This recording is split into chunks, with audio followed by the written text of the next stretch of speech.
This is the Latin News Podcast. I am your host, Richard McCall, here in Bogota, Colombia. We have a very special guest on the line.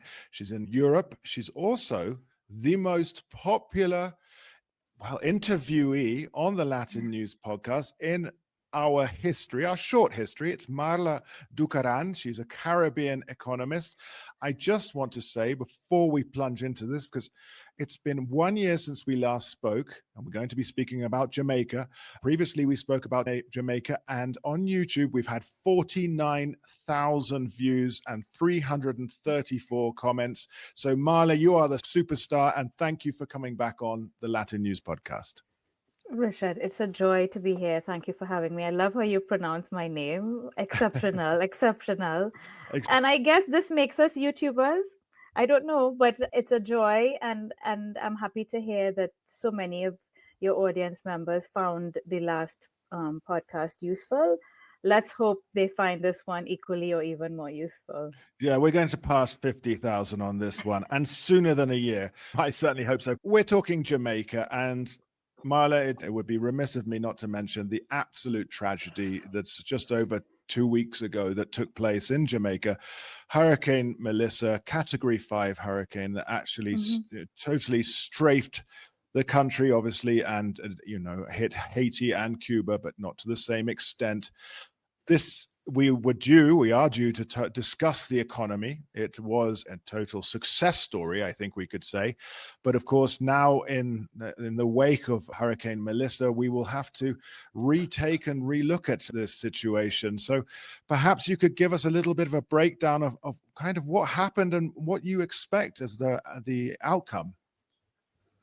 Well, like we discussed in the last podcast, Jamaica has seen more progress, socioeconomic progress in the past decade than any other, certainly in the English-speaking Caribbean. I know some people also would like to suggest that the Dominican Republic had similar levels of socioeconomic progress like Jamaica did in the past decade. But I want to still focus on Jamaica because, they had debt to GDP of 150% in around 2011.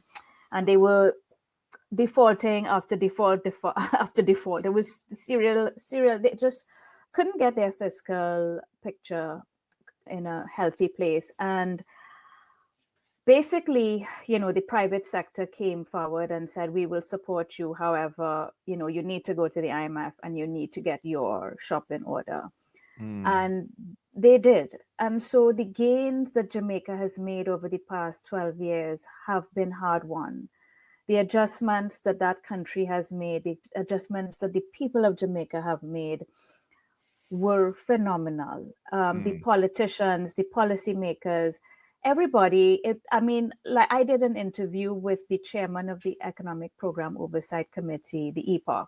His name is Keith Duncan. And he said, the people of Jamaica really rallied. It was his words were all hands on deck. And they did this. They pulled through. They had, just before this hurricane hit, just before COVID hit even, they had the lowest unemployment rate they ever had. They had the lowest poverty rate they ever had. And so they were making enormous progress. They overcame COVID relatively quickly. Their tourism sector got back up and running. The economy started to grow again. And I know they've had some challenges apart from the hurricane, climate-wise, in terms of flooding, in terms of drought. So the agriculture sector has been affected for some time, just even before this hurricane. They also had some shutdowns at their alumina plant, but still they were making progress. And they're actually one of the better diversified economies in the Caribbean, certainly in the English-speaking Caribbean. So saying all of this to say that Jamaica had made hard-won but commendable progress before Hurricane Melissa hit. And then Hurricane Melissa, as you mentioned a couple of weeks ago, this is rivaling or tying with another hurricane about nearly 100 years ago for the strongest, most powerful hurricane ever to make landfall in the Atlantic. So this is certainly an exceptional hurricane. The other thing that was really exceptional about this hurricane is that it was going in a certain direction. They all come, from the east, and they kind of go across the Caribbean at some level, right?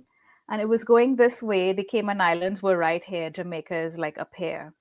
And this hurricane just did this. It sort of made this kind of a hockey stick, almost 90-degree turn. Of course, everybody in Cayman said that's because God is a Caymanian. And so the hurricane just literally went whoop, and just went, but it headed straight for Jamaica and passed over the sort of western part of Jamaica. There are thousands of people who are now homeless. I think it's somewhere around 30, the last UN figure I saw. Thousands of homes affected, destroyed. 30 plus people in terms of mortality, and still some people unaccounted for. So all of these numbers, there's a chance that they will rise.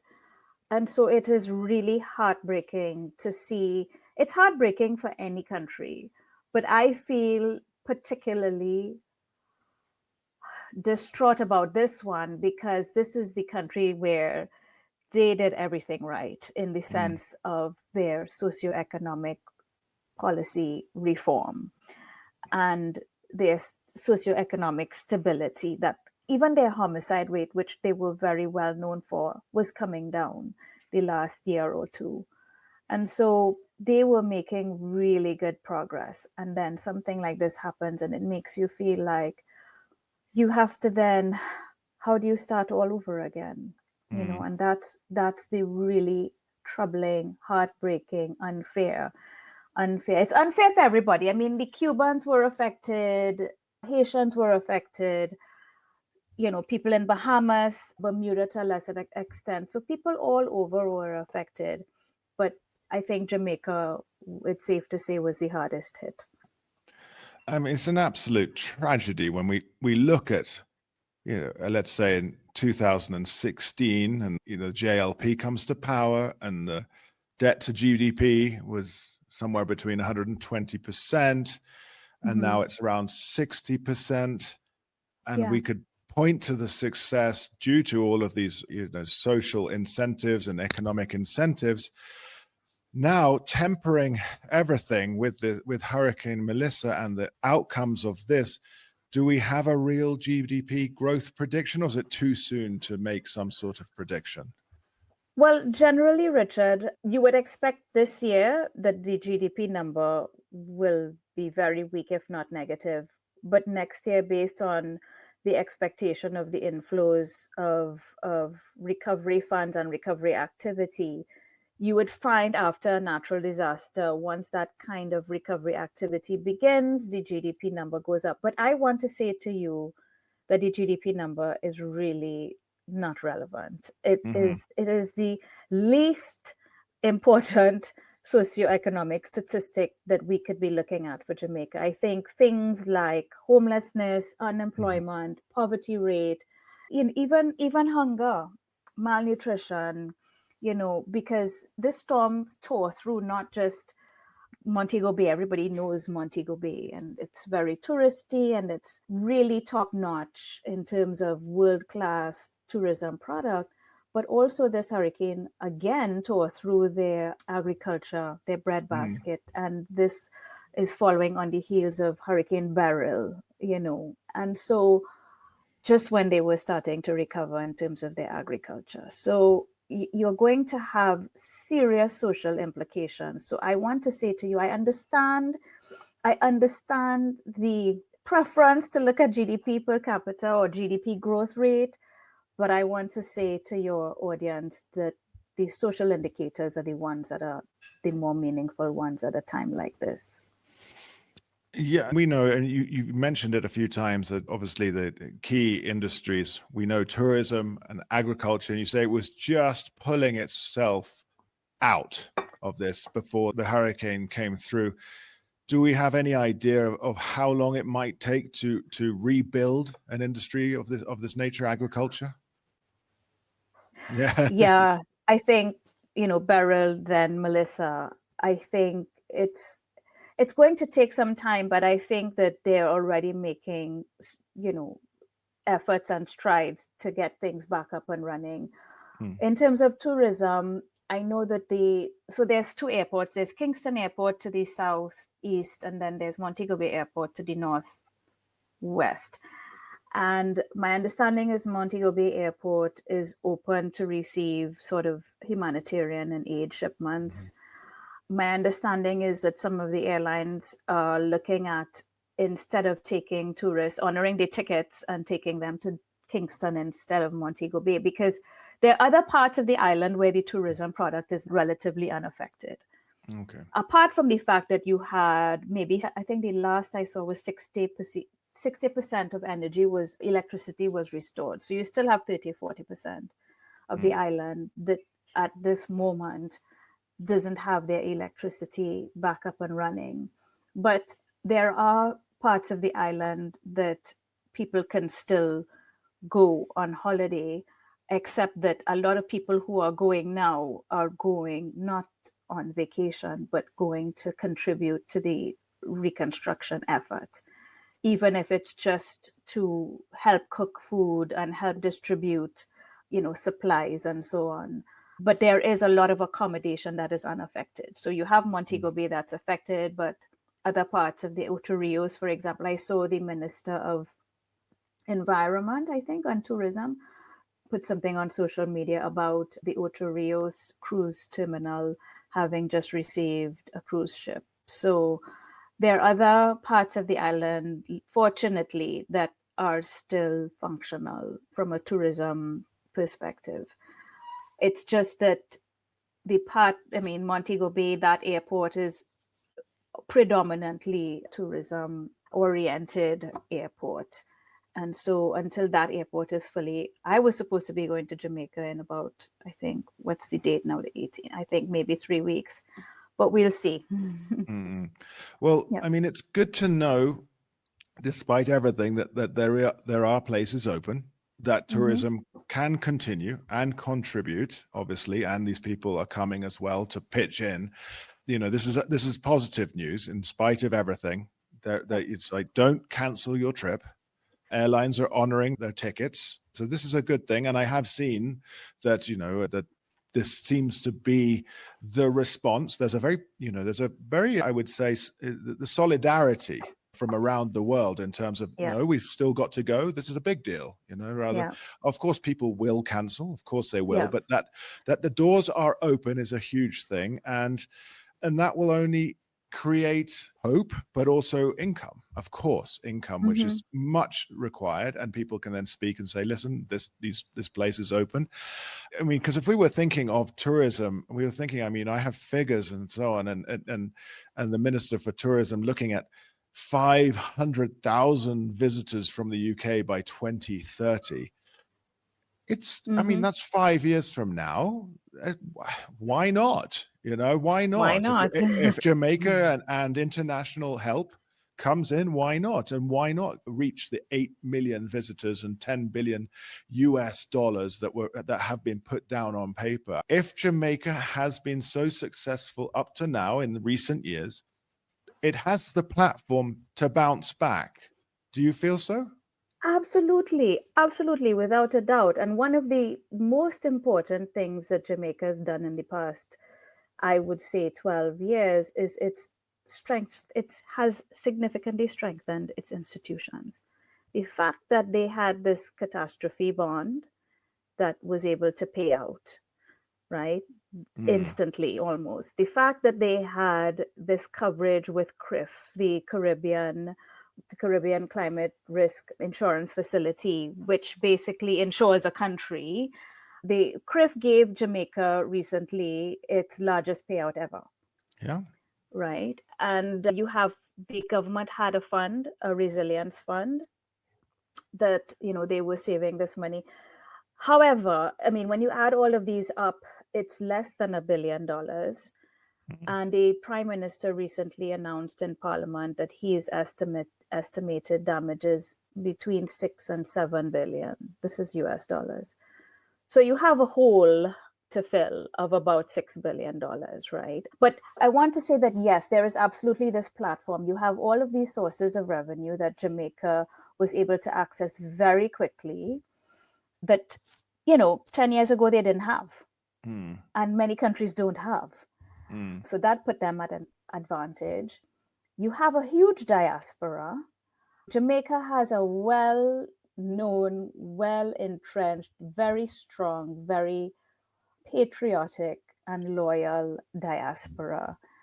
And they've all been, coming forward to support in so many ways. So that's also, I consider that an institution. I consider absolutely the diaspora of Jamaica to be an institution.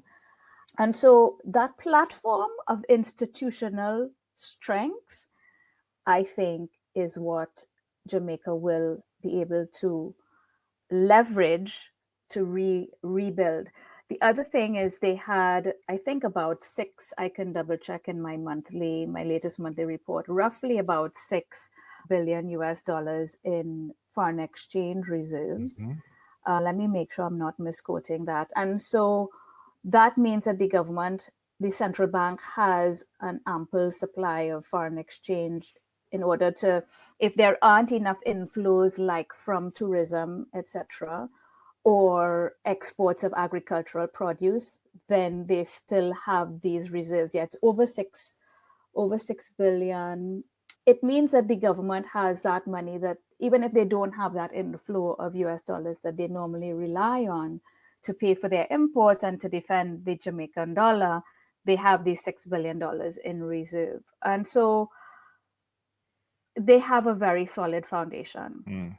They also have, which I think you can't measure, you can't put a price on, but it's powerful. They have an absolutely unshakable spirit. I mean, Jamaicans, the OGs, of the Caribbean, they are the fastest people on the planet. Yes. They're immensely creative, extremely innovative, dynamic people. When you go to Jamaica, you can feel it's almost like an energy buzz that you feel in Jamaica because there is a vibrancy. The people of Jamaica are extremely strong, resilient people. And I think if anybody can do this, Jamaica can. And they will. They will rise up from this. They will recover from this. But there's another element that I want to highlight. But if you had another question, let's go with that. Highlight. Yeah, I think, they're absolutely going to recover, and not just recover, they're going to triumph. But there is this real injustice about this whole situation that I really want to talk about. And I hope, I beg your indulgence and that of your audience. You know that small island developing states are less than 2% of all carbon emissions on this planet.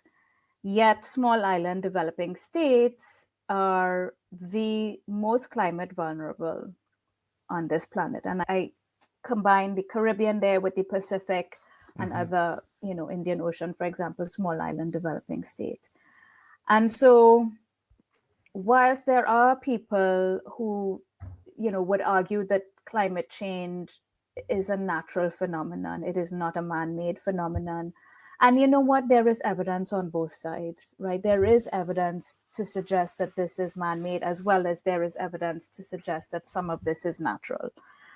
I am not concerned about the debate. What I am concerned about is that you have small countries that are vulnerable to the climate disasters, that regardless of who caused it, forget about pointing fingers, we need help. Okay, as I just outlined, Jamaica really pushed hard to get its debt to GDP down from 150% in 2011 to 60% in 2025. And they worked really hard. The people suffered the effects of the adjustment. And here we are now with this level of devastation that they need $6 billion at the initial estimate of the Prime Minister, to rebuild. Where are they going to get $6 billion US to rebuild. It's not an easy solution. The thing is, whether it's whoever caused this, or let's decide, if we agree that we don't want to point fingers, where is the help going to come from? And I think that the countries that give the most aid in terms of overseas development assistance, ODA, the United States is the biggest contributor to overseas development assistance in the world. I think the second is Germany at almost half of what the US gives. Maybe we need to think about a reconfiguration of this overseas development assistance to invest in things like this catastrophe bond that Jamaica had and the CCRIF insurance facility that Jamaica had, so that they can get even more coverage to the extent that when it hits and the cost is $6 billion, they're not left, or the cost is $7 billion of the damage, they're not left with only $500 million in coverage, right? So because there is no country that is climate adaptive and ready to withstand a category 5. No country.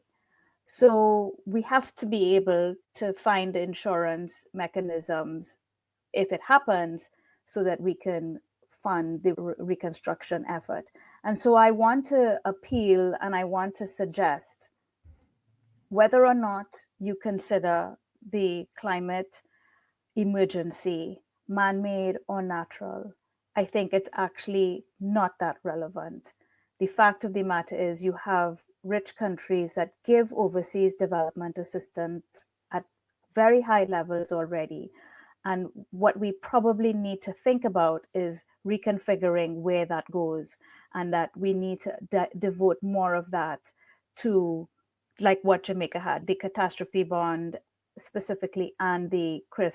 There's also one in the Pacific that covers the insurance in the event of disasters like this. So like an overarching resilience fund for events of this nature, which presumably, or definitely looking at recent years, sadly seem to be extending in length. You know, the hurricane season, no way of predicting, like you said, the hockey stick turn towards Jamaica, avoiding the Cayman Islands. We seem to be seeing more of this in recent years. I mean, depending on where you sit, but it's true. And of course, you know, if Jamaica can be, I want to say, aided in this fashion to have a sustainable, at least, response to climate events, then the political side, which has been doing so well, the political and economic side, in addressing things like global economic slowdowns, trade tensions, well, this will make Jamaica an incredibly robust island economically. Absolutely. And I think it's not just something Jamaica needs. We all need it. I mean, Haiti, you know, was affected, and the hurricane did not even really hit Haiti. It was just sort of the feeder bands that brought a lot of rain and dumped it. And that's the other thing about this storm. It just didn't move after it made that turn, and it sort of just stayed there. You know, it just sort of sat, you know, for a while there. And I feel like I remember hearing somebody who's sort of, I think he's a meteorologist, talk about the fact that we have all of these models, these risk models that look at patterns of hurricane movement to determine your risk.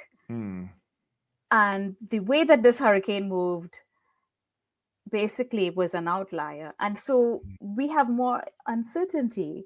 And the more uncertainty you have as it relates to the hurricanes, the more risk you have, and it's more difficult to plan, and it's more difficult to insure. But I just want to stay on the topic that you're asking. If Jamaica, Haiti, Bahamas, Bermuda, Cuba, and all the countries in the Caribbean, all small island developing states, were able to have this level of funding and insurance that is earmarked when there is a disaster, then you can, it's exactly like you said, the policymakers can rest easy that, listen, we have this risk mitigated, so I can focus on the global political situation and how tariffs are affecting me and how my tourism is, when you're, there's only so much headspace and there are only so many hours in a day. And if we're constantly trying to out fires and protect ourselves from these increasingly difficult to model and predict hurricanes, then that leaves a lot less headspace and hours in the day to strategize about how to cope with the whole global economic scenario that we find ourselves in, that we don't have any control over. So it's absolutely critical also from a strategic standpoint to mitigate these risks, because there are other risks that come at us every day. Yes, indeed. I love the mention, of course, of the diaspora being an institution, as you say. And this, for me, we go back to something that has been touched on, is that Jamaica has the human capital to make things work.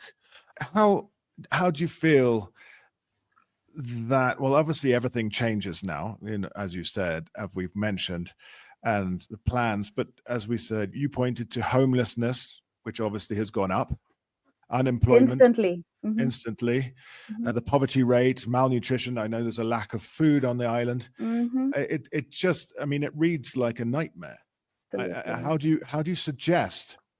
I imagine, rather than, I don't want to say cap in hand, Jamaica going out there, but you say that we need to reform the way that this international aid is sent to nations like Jamaica, small island developing states. We need to reform this. It just seems so hard to address it all. Well, Richard, I think beyond the disaster recovery aid, what I'm suggesting is, you would have heard that there was this financing for development conference in Spain this summer, and we have these every so often. The Global North comes to the table and suggests how much it will donate to development financing, largely for the Global South. And the Global South has been advocating for a long time for things like greater access to concessional financing for development, so lower cost borrowing. I am here saying that, when you think about the amount of overseas development assistance that the Global North gives, right? And, of course, the US, for example, disbanded US aid. And we know that there is still a lot of aid spending that the government of the United States gives. All I'm saying is that rather than this overseas development assistance being earmarked for disaster recovery part of it, why not focus on the mitigants? And we have, like the catastrophe bond that Jamaica had, luckily, and the CCRIF insurance facility, we have mitigating tools and mechanisms. Some of it is still debt-based, right? And so which means the debt to GDP is going to go up for Jamaica. And there is conversation around debt forgiveness at that development finance forum every time. But there's also the insurance facility. And so all I'm saying is that, yes, you can continue to finance development, but maybe we need to really think about more of that going to mitigating these risks, because we know it's going to happen. It's just a matter of time. They keep coming, right? Yeah. These hurricanes. And so rather than you rush to give us, however many millions after it has already happened, when people have already lost their homes, their lives, their livelihoods, their food, their access to jobs and food. How about if we finance mitigation strategies like the insurance, but also it costs money to build homes that can withstand hurricanes, to build buildings that can withstand hurricanes, to build roads that can withstand hurricanes. The good thing about climate adaptive infrastructure is that it can actually be a growth generator. So I'm not the expert in infrastructure, but I have listened to people who have talked about climate adaptive infrastructure. It can actually be cheaper in the long run, and it can actually be a growth. It can actually be something that creates growth in your economy, where, for example, if you have to build a school, a hospital, a road, instead of building your regular school, hospital, road, you build one that is specifically intentionally climate adaptive. And there's all kinds of new technology around how you can build things. Like, I remember seeing a video of a building that's on a coastline. And because of rising sea levels, what they did was they built the bottom floor to be, it's sort of like on stilts. And so the sea, when it rises, it just goes straight through the bottom floor. It You know sounds what I simple. mean? It sounds simple, this. Right. So the point is, there are solutions out there. I know, for example, in Cuba, when I was there some years ago, I visited this solar farm that when a hurricane is coming, they basically dismantle all of the PV cells and they have a bunker underground, and they just put everything in there and close it up. And then as soon as the hurricane passes, within hours, they're back up, and they're like installing it back up again. And literally in a day, they can have electricity. So I've even seen on Necker Island here in the Caribbean, which is Richard Branson's island, his wind turbines, after he was wiped out by Hurricane Maria or Irma in 2017. It's like these wind turbines are like a transformer. They collapse into the ground. Incredible. And get all locked up. So my point to you is, the rich countries give aid. Yeah. There is a lot of literature that points to the ineffectiveness of the aid mechanisms that exist. And I think that a reform of the aid mechanisms that is specifically targeting climate mitigation strategies, climate adaptation strategies, insurance mechanisms, I think we need to really focus on that. What you're mentioning is that we're taking known technologies and applying them. These are not things that are unknown. New inventions. No inventions. We're looking at 21st century inventions. We're not looking at things for the 22nd. It's not out of control. We have to focus sadly on the negatives here. But I also wanted to mention, is that, we looked at, if we look overall though, and we wind back, obviously prior to Melissa, Jamaica was an incredible success story. And actually, in the 334 comments we had on the last one, a lot of people obviously knocked those back. Well, these are personal opinions, people writing on YouTube, you're always going to get them. Yeah. But unemployment had declined very significantly. If I'm not mistaken, like 3.3%. 3.3, yes. It's just incredible. And we can point to the success story of the government and what they've done. I'm interested though that youth and female unemployment rates remain higher. Can we just look at that for a second and say, well, what's happening?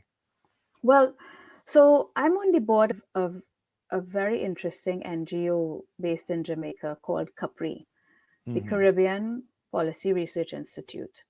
And I encourage you to look at a report called Jobless Growth that they wrote. I think it was 2024 that they wrote this one.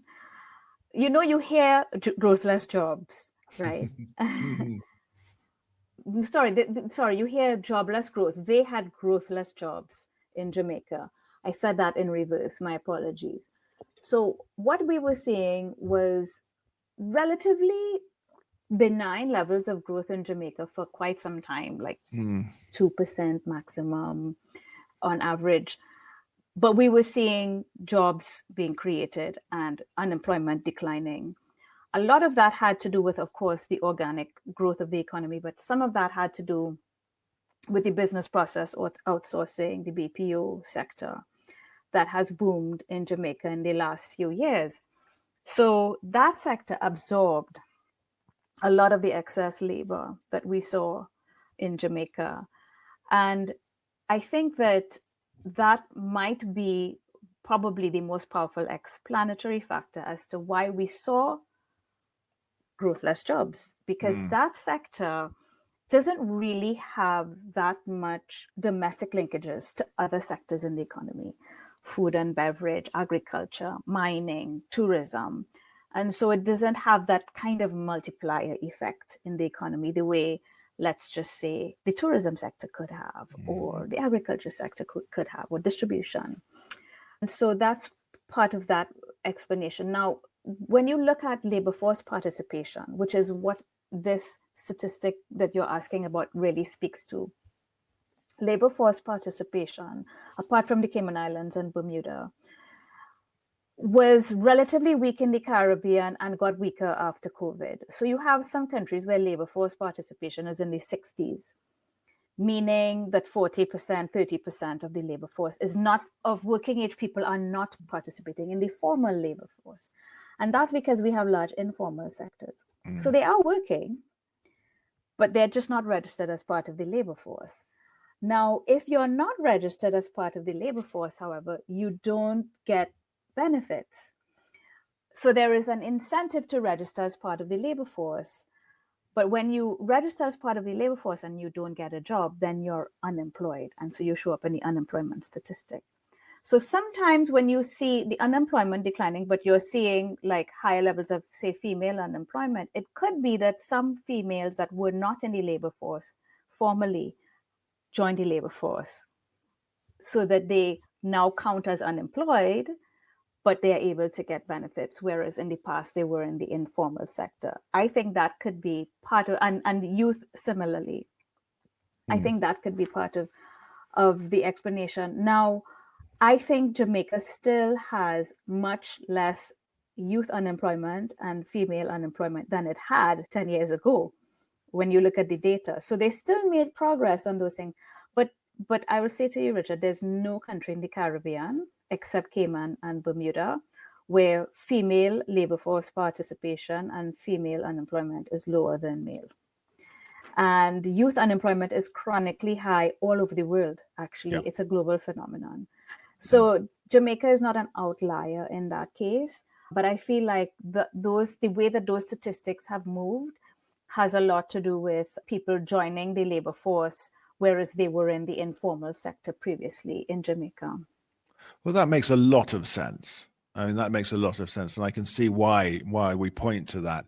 And I think, again, going back to the current events, tourism will pick up, agriculture recovers, takes time, and the creative industries within Jamaica as well are key. Yes. And when we look at that, you've alluded to it many times about the spirit and the creativity and just the way that the community will also pull together. So I think despite the overwhelming negatives that we discuss of this, we can take positives as well. The platform exists, the politicians exist, the ones who are putting Jamaica and have put Jamaica on the right path. So while people will listen to this and say, sector as the well. private The private sector sector as in well. Jamaica is immensely proactive, supportive, and patriotic. Yes.